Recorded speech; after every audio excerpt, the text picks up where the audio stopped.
Welcome to the All in Recruitment podcast by Manatal, where we explore best practices, learnings, and trends with leaders in the recruitment space. If you like our content, please subscribe to our channels on YouTube and Spotify and stay tuned for our weekly episodes. My name is Lydia, and joining us today is Michael Starkie, who is the Recruitment and People Director at the GOAT agency based in the UK. Hi, Michael. Thank you for joining us on this podcast. Hello. Well, thank you so much for having me. Great to meet you. How are you, Michael? Yeah, great. Super busy. Busy Q4. Busy Q4. We've got charity fundraisers on the horizon, Christmas parties to plan, talent to acquire. Absolutely. So yeah, it's busy. Yeah. So Michael, let's dive right in. You've recently transitioned to a role in recruitment after having worked in multiple roles outside the recruitment sector.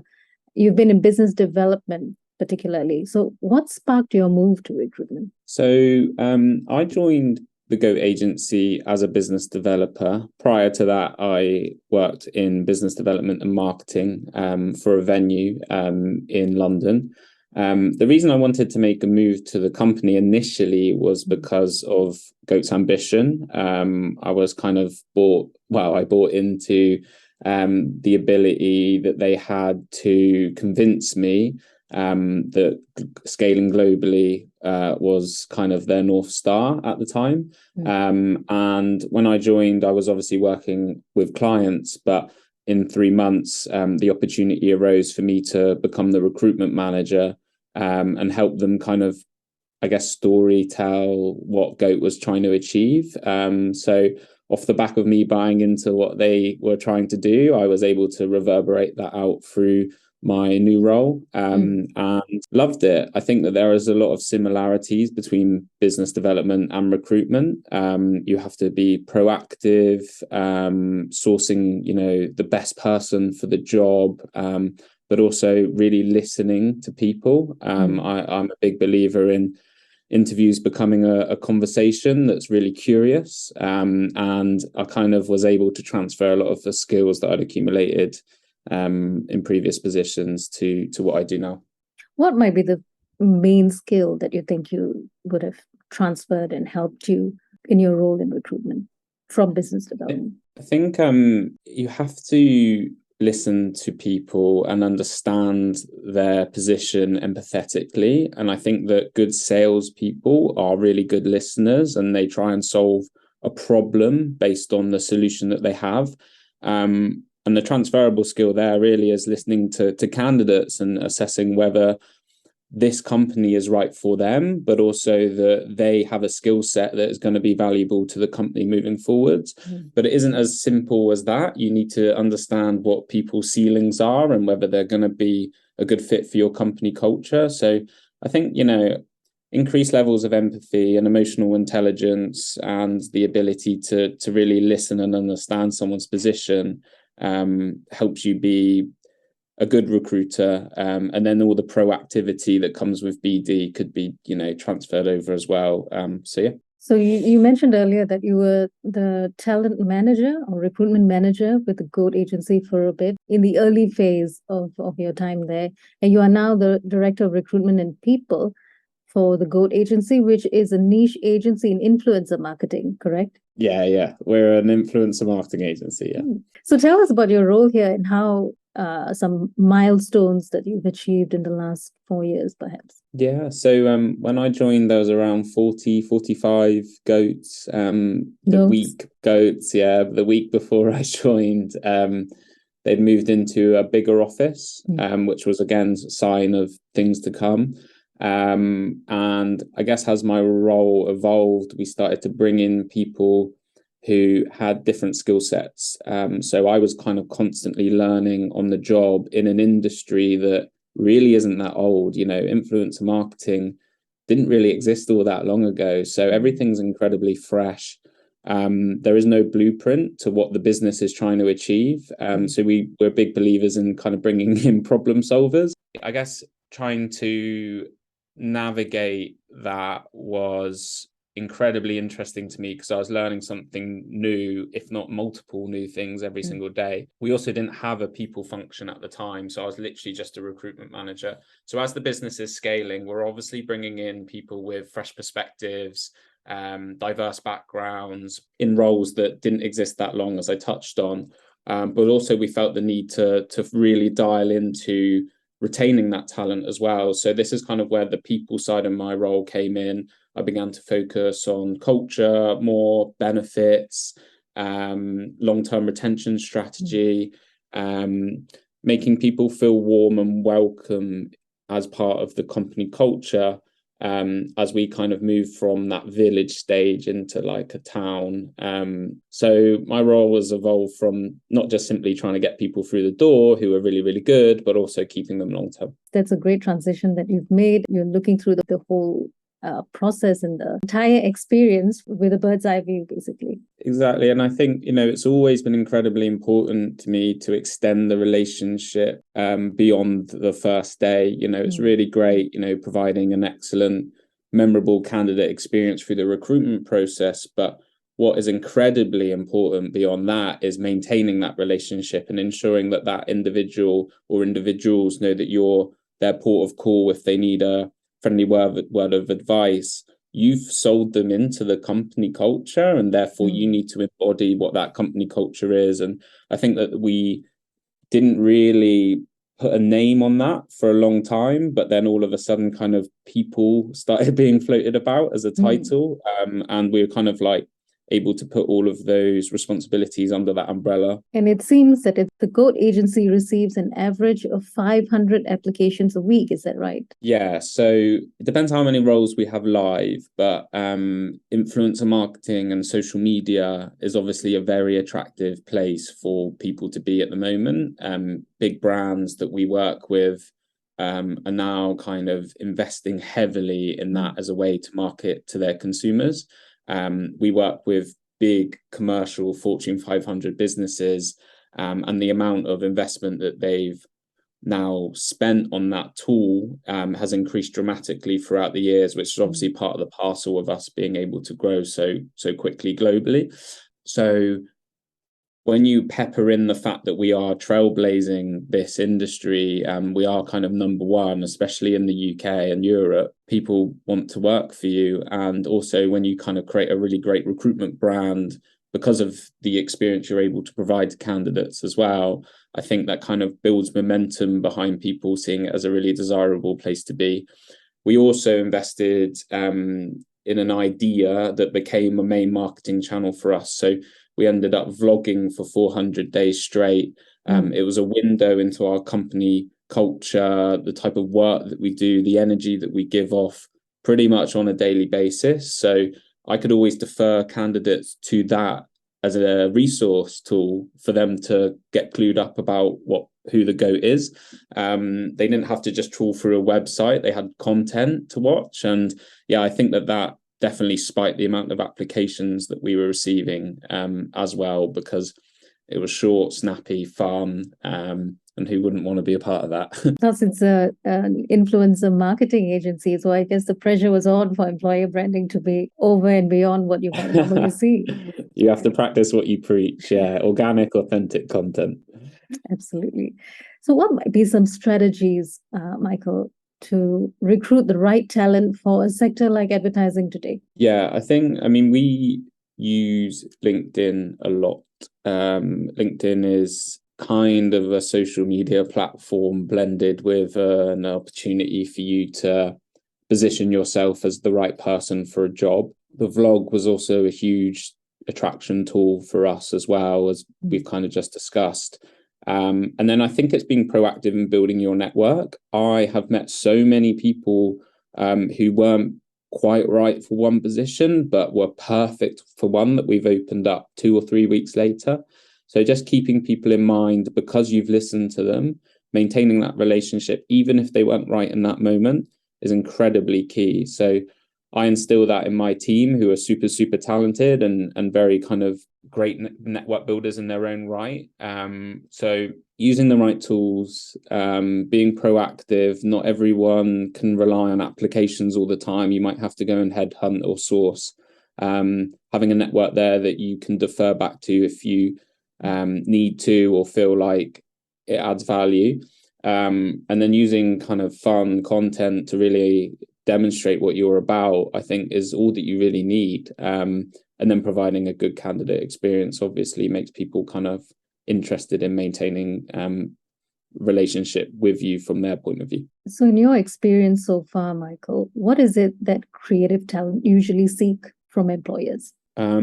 Well, so we are big believers in championing individualism, and I think that creativity in its own right is someone's ability to demonstrate who they are. So we have biannual appraisal system. So every single 6 months, you can be considered for a promotion or a pay rise based on how well your creativity has performed, whether that be through your ability to build a relationship with a client or develop a groundbreaking strategy or create an impactful piece of design, all of those kind of tangible abilities to be creative are there dependent on the role.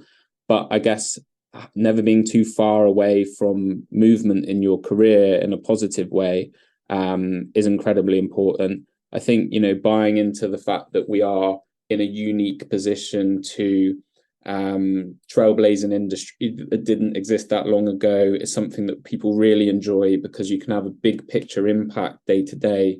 Whereas if you fall into a much larger company, you might get lost in how big it is. Benefits are obviously a big one. I think that's undeniable. Mental health support, health and wellness support, increased pension contributions. There's a whole list of things that we offer, and I know that they're very well received. Increased paid time off based on how long you've been here. So many kind of strings to a bow. But yeah, I think people want to feel valued in the work that they do. I think that they want to be treated like an individual, not just a number. And I think that with time, they want to feel looked after by the company through length of service. So yeah, I think that there's lots of things, but those are the ones that I can pinpoint. The demands are pretty much the same today. They're looking at wellness, they're looking at growth, some kind of career trajectory, and recognition for what they bring to the table in an organization. And I particularly like that for a creative agency, there's always space to express themselves in a creative way.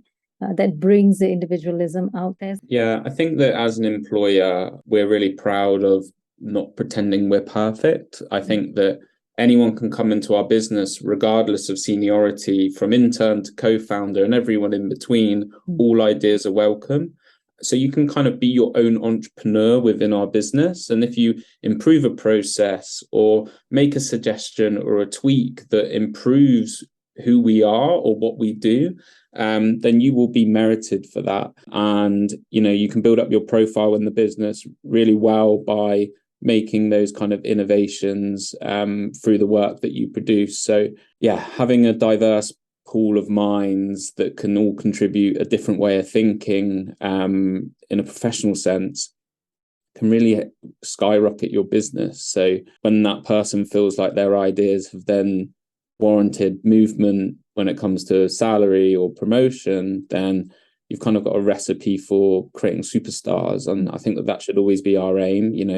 People who want to be here, do a great job, enjoy their time with their colleagues. And something, again, we're proud of, that 185 of us are, enjoy spending time with each other on a day-to-day basis. And long may that continue. And it's all different people from different walks of life as well. So yeah, it's fascinating. And what about work arrangements? Do you see any changes in those trends? So we are a remote first business. We do have an office in London that people can use, which is permanent. So pre-pandemic, we were very office orientated. When COVID started bubbling up, we obviously had to think about remote working for the first time. People took to it very, very well. I think if there is a business model that suits remote working, it's probably going to be a digital or social media type agency. So people started to really get their heads around the benefits of saving a couple hours by not having to commute, etc. But I think there was always this underlying thing with us that people quite genuinely missed each other at the same time. So we sent out a survey. There was an obvious appetite for a space that people could book and use if they wanted to. But we'd already kind of made up our minds at that point, we're never going to mandate anyone to go into an office for any set days a week or month. So I now moved out of London. I don't live in London anymore. We recruited people from all over the UK, all over Europe, all over the States, all over APAC. So that increased the ability to be diverse in our hiring strategy as well, because we weren't really restricted by whether you could get to London or whether you could commute to New York or whether you could, get yourself around Singapore. So we're not going to change that kind of flexible way of working anytime soon. It may look different in the future in America and APAC, and we might even open up another office elsewhere. But for now, like, remote first is our policy, and we have to ensure that the candidate is comfortable with that as well. A lot of people are eager to go in Monday to Friday, but that's not what we offer right now in outside of the UK if you don't want to. So yeah, hopefully that makes sense. But yeah, we're as flexible can get. As you said, you're no longer restricted by geography, you're no longer restricted by certain regions, and there's no rigidity in that sense. And this brings me to my next question, which is on productivity tools for recruiters, making things easier, remote recruitment, dealing with teammates who are not within your vicinity and communicating seamlessly. Today we have so many productivity tools for recruitment. There are plenty that focus on automating the processes and curating the most relevant information so that you make the best decision. But recruitment is still challenging for a lot of people. Why do you think that is? I think sometimes companies will use agencies who don't necessarily have their best interests at heart. I think sometimes they use agencies that very much do care about their company. But I would recommend getting an internal recruitment function if you can, because that person works for you full time, really understands your DNA and has your best interests at heart. I think that some companies probably don't market themselves in the right way, and they don't put much investment into promoting themselves. So how on earth is a candidate going to really know exactly what you're about if your website's not good? But you might have a fantastic service or product, but if you've not invested in your outward comms, you're obviously going to find recruitment hard because all of your competitors might be making that investment. We're in a very candidate-driven market at the moment as well. So anything that you can do to stand out to attract someone is going to help you get the person that you need to do the job for you at that time. We're in an economic pinch as well, I think, globally. So people are being less risk averse. So yeah, there are many things happening. Probably lack of organization, which I'm sure is what you're alluding to as well. I think if you've got tools to help you with your recruitment pipelines, and you are able to defer back to your network on your screen rather than think about them ad hoc, then that can help you with your recruitment process as well. So organizational tools definitely help. I don't think there's a one size fits all with that, though. I think it is entirely down to the size of the business, what they're trying to achieve, how much recruitment they do, etc. But so, Michael, you have experience moving into the recruitment space from other roles. What advice would you give someone who's starting out in recruitment today? I would say enjoy people's company for what it is. It's a very unique moment in time interviewing people. You've got like a 20, 40 hour long time frame to get to know that individual. Approach the conversation with curiosity and a genuine enthusiasm to unpack that person's capabilities, because they might be nervous. You've got to unpack their answers. It isn't always as straight as trying to do a Q&A. But yeah, I think, you need that proactivity. You need to enjoy the company of other human beings. That's really important. You need to have the ability to tell a compelling story to help the candidate understand how they might fit in the big picture. People want to know what vision you have for them, and really get to grips with how your company or if you work for an agency, how the companies you work with position themselves in the market, and invest time in getting to know them, because talent acquisition, people, scaling a company in the right way through the right individuals is the important premise of why businesses do well. I genuinely believe that a company is just a group of people that are collectively all moving in the same direction. And if you can get all the people that you need gunning in the same direction, but with real vigor, then you've got a real recipe for success as a business. So yeah, hopefully that wasn't too wishy-washy, but I think that those kind of pillars of recruitment are the most important. Being comfortable with people, being curious, and constantly asking the right questions. And I think it's also important, as you said, to have a vision for them, because it's not so much a sale, or it's not so much a proposition as it is understanding the person in front of you who has aspirations and has plans of their own. Exactly right. You're two entities, and you need to work out if you're going to align so that you can move forward together in the same way. Thank you very much for your time today, Michael. It's a pleasure having you on the show. I'm sure the audience are looking out for where to find the GOAT Agency and where to find you. Yeah, so goatagency.com for our work and any case studies, or if you're interested in working with us. Type in the GOAT Agency on YouTube if you want to check out our content. You can also look at our LinkedIn as well. Again, that's the GOAT Agency. And if you want to hit me up because you're interested in working with us, then it's michael.starkie@goatagency.com. Send me an email with your CV and some notes around what you're looking for, and if it makes sense, we'll have a chat. And we have been in conversation with Michael Starkie, Recruitment and People Director at the GOAT Agency in the UK. Do look out for future podcasts from All in Recruitment, and stay tuned for our next videos. Don't forget to like, leave a comment, and share this. Thank you.